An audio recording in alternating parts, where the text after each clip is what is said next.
and you had $100,000 worth of income, and the income value in the state was on average $100,000, your ratios would always be 1. 1 is average. 1 is an average wealth school district.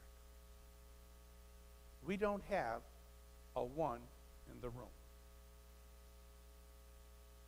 Every school district in the valley, in the Herkimer BOCES, has a CWR below 1. But let me show you how this works. So let's just say yours was 0.5. That would mean your income and property wealth, on average, is half the state average. You would actually be half as wealthy as an average district. A district has a 2 is twice as wealthy as an average district, so therefore they would actually be 4 times wealthier than you. If a school district had a 4, they would be 4 times wealthier in income and property value than an average school district, and they would only be 8 times wealthier than you. If a school district had an 8 income and property CWR, they would be 8 times wealthier than the state average and 16 times wealthier than you. And there are districts that have an 8, and they are 16 times wealthier than you. The question should be going through your head if you're a great 12th grader is, wow, these things go to 8? That's how high they go? And then I'd have to say, actually, no, they don't go to 8. I just stopped the graph at 8, because if I put all the numbers on, I'd have to wrap the graph all the way around this wall to the back wall, because technically the numbers go to, this year, 52.8, which would mean those communities are 104 times wealthier than you. And they get state aid. And their state aid per child is less, their state aid cut, is less than your state aid cut. And I think that's unacceptable. I've stopped the graph at 8 because it gets redundant after 8. Let me show you why. The next part says gap elimination adjustment as a percent of 12-13 budget. The gap elimination adjustment, you've probably heard about it, you've heard about it, and you've heard about it. Well, let's take it apart just like we did CWR. Gap elimination adjustment. Someone had a gap. They decided to eliminate that gap by adjusting something. The state had a budget gap. They decided to eliminate it in part by adjusting state aid to schools down. So that for the last 3 years, the state government has said proudly, we balanced our budgets. Well, guess how they did that?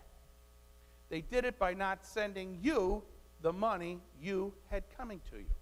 So they balanced their budgets, but then you couldn't balance yours. So they made their problem your problem. And that's wrong. So what we've got here is, what this chart says, each one of these dots is a school district. All the school districts in this room are in this block. These people here go from a little above average to below average, and everybody outside the block is a wealthy school district. If you were to absorb the amount of the cut in your school district's budget, it would be determined by the percents shown here. So let me just pick one out. Let's just say 5%. Say your district was a dot there at 5%.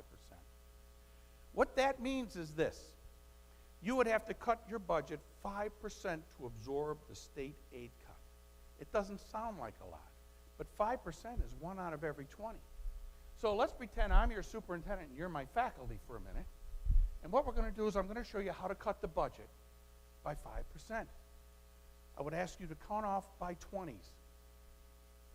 And then I would tell everyone who was a 1 to go home and never come back. That's 1 out of every 20.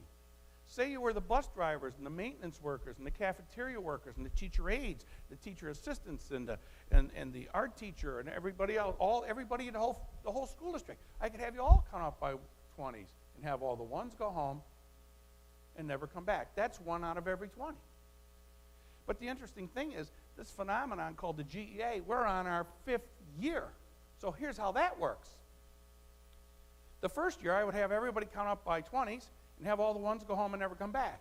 The next year, I would have the people who were left count off by 20s, have the 1s go home and never come back. Then the year after that, I would have the ones who were left after that, count off by 20s, have the ones never come back. Does everybody understand how this works? And we could do the same thing with programs. We could take a look at all our programs and start cutting those. Because school districts really have three strategies at their disposal. They can either cut staff, cut program, or use fund balance.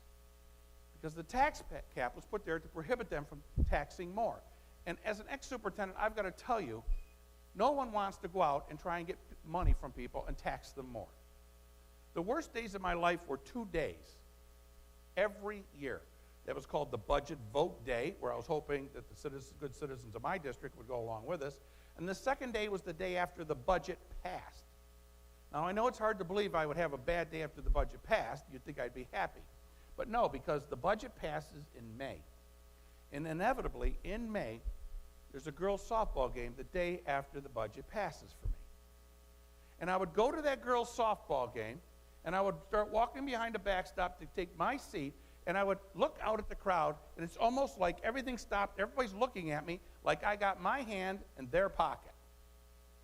I hated the feeling because I paid taxes too. My kids went to school too. But the truth of it is the state funding was never there, and it's still not there. And I'm telling you, we've got to stop this. Because schools can't keep running to taxpayers we don't want to. If the funding was there, we wouldn't have a problem. But here you go. This is what would have to happen to my budget for me to absorb this. This is the state up to CWR 8. These are your districts right here. Now, if we're talking about a 2% to 1.5% tax cap, just to absorb the GEA alone, you're already there, and you haven't even talked about any expenses. So you're already behind the 8 ball. If you'll notice, you do have a district that's over 5%, but many of you are 2.5, 2, and 1.5 right out of the gate. You haven't even done anything with your budget yet. You'd have to ask for that amount? You've got to be kidding me. So what happens is these districts can't sustain this. But there's more. This is the impact of the same amount of GEA on everybody's tax levy. Here are the wealthy districts again. If you'll notice, their number is very low. The impact on their tax levy, or the amount that they tax, is very low. Here are, by comparison, poorer school districts. What this would mean is we'll use this 20%. So citizens, listen carefully. Let's pretend we're at my budget hearing and you're my citizens. And I show you this graph and I say, look, this is us. This is the state aid cut right here, 20%. So all we have to do is have a 20% tax increase and we're good. Tar and feathering would probably be too good for me. See, the truth of it is no one's ever asked for the 20%. And you know why? Because we did cut staff, we did cut program, and we did use our fund balances. Because rainy day funds were there, it's raining.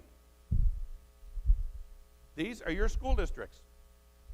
If you'll notice, the low is at 5%, the high is almost 15%. So what's actually happening is the state is foisting upon you the tax burden. And the only way the school district cannot ask for this money is to cut program, staff, or use fund balance. But here is the problem. How many times can you cut the same person? Once. Cut the same program? Once.